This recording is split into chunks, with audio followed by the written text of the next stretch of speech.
Life can be stressful at times, especially during the holidays. This morning, we're getting some tips on meditation to help ease all the stress. Yes, joining us is meditation expert Vera Lauren. She's the author of Meditation Tutorial for Adults, Teens, Tweens, and Children, and Children's Magical Meditation Rhyme.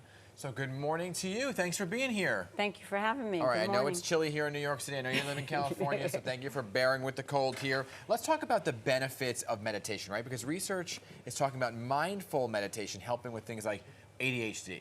Yes. Well, meditation helps with so many things. The list is lengthy. And it's such an incredible gift. But the thing that I wanted to first start with is that when people say to me, I hear the same thing all the time. I don't have enough time to meditate, and my mind goes crazy. Well, it wanders. I just can't meditate. Well, first of all, according to sacred science, there's no such thing as time. It's an illusion. So when you meditate, you actually create more of the illusion.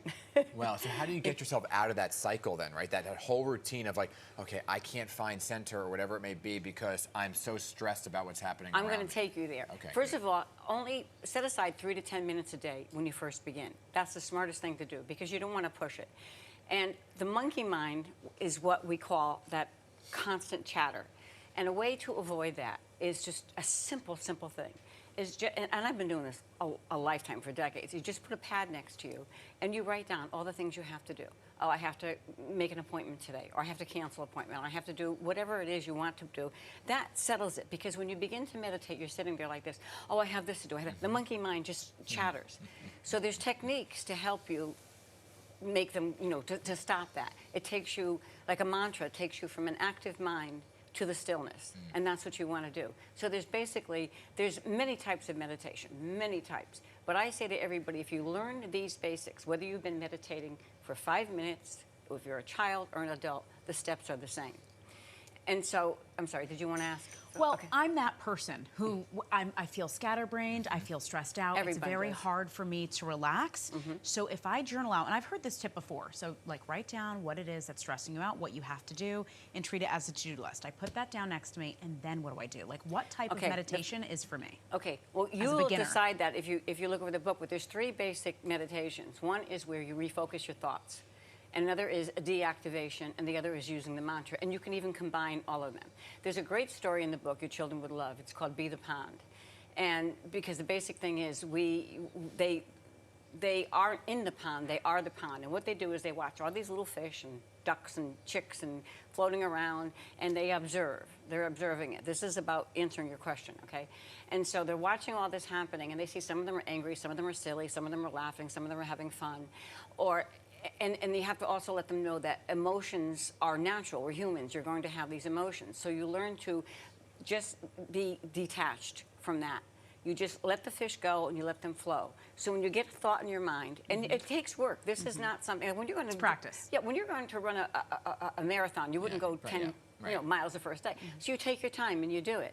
But I have to tell you something. If you begin to meditate and you want to detach the thoughts, or you use a mantra, and a mantra is just a tool, like I said, to take you from an active mind to a quiet mind, to tame that monkey.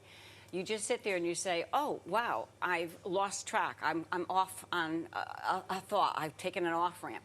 That means you were meditating. Because if you catch yourself, it means you had been in that state. But I'll tell you something. I couldn't do this when I first began. I was in a room with 1,000 people, and I said, I'm the only one here that's never going to be able to do this. And this isn't bragging. This is a safe. I can do this. Anyone can. Okay, so hold on a second. Let me just throw that. Dave, throw the types of meditation up on the screen again for a second, because I think this is important. Because I'm much like Cal, right? I think a lot of people are. We're in New York City where it's busy, busy, busy. When you look at the types, right? Chakra, focused, mindfulness, mantra, transcendental meditation, right? Which one of those, or all of them, are really good for a beginner? I would say take the basic steps. Each one has their own routine. Let me explain it this way. When you're in your thinking mind, it's a rational mind. When you're sleeping, it's your subconscious mind. When you're meditating, it's your superconscious mind. And so there's guided meditations. There's all kinds of meditation. TM is basically a mantra, okay?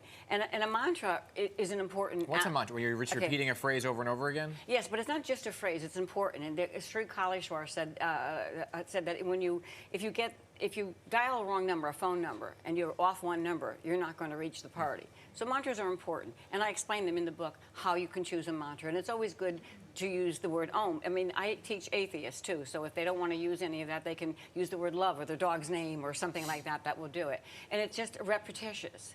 And you use your breath too. Your breath is very important. And the most important things is that your spine is straight. I explain all about the sitting and all. You don't have to sit in the lotus position. It's not necessary. You can sit in a comfortable chair. Just make sure your feet are on the ground and always have a mat. You know, I see people meditating outside, and the ground has the earth has a magnetic force that sucks all those great It's like energies. grounding, right? Yeah, so you don't want to do that. You want to have a blanket under you whenever you're meditating. But to try and answer both of your questions here, the thing is, you just play with them. You sit there and you say, okay, I'm sitting here, I'm meditating, I'm focusing, and all of a sudden you're thinking of your children or whatever, because it happens. And so you say, okay, and say we're going to use the mantra. So you say that mantra then. And you, on the in-breath and the out-breath, and in between those cracks of breathing, light shines through, believe it or not. I mean, meditation is so incredible. There's such divisiveness in this country. And if everyone meditated, they would become more conscious. Because remember I said you're in your super conscious when this happens, you become a nicer person. And we're so connected. I do this demonstration where I take a bowl of water and I pull a cup out and I say, okay, then I pour the water back in. And you never can tell what the particles were before that. But quantum physics explains that because we're all quantumly entangled in that respect. This is fascinating. We're out of time, but honestly, we're going to give it a try, right? Okay. Yeah, I would really love to hope try you it do. and bring my Follow kids the into it, steps. right? You got to start the habits young. Yes, and kids are in their pineal gland is active at that age until they're about 7 years old. Yeah. So it's a perfect time to do it. I really hope you do it. And contact me. if 7 you years have old is the issues. perfect time to start? The first 7 years of their life. First 7 3 years years old is when a lot of kids can start. there you go. You interact with them. And you have them set, if they're too little to do it, you have them set up a place that they're going to meditate. Yeah. Let them ask questions. Let them interact like that. Let them choose, the flowers you want to put out or whatever it is. You have them Dara, join in. I know we thank you have to so go. much. You're Okay. such a pleasure. Yeah, Thank thank you. you. Well, I'll Sounds give it a good. try. Be Thank sure to you. check out her books, currently available on Amazon. Yeah, there they are, and we'll link them on our website, pix11.com, as well.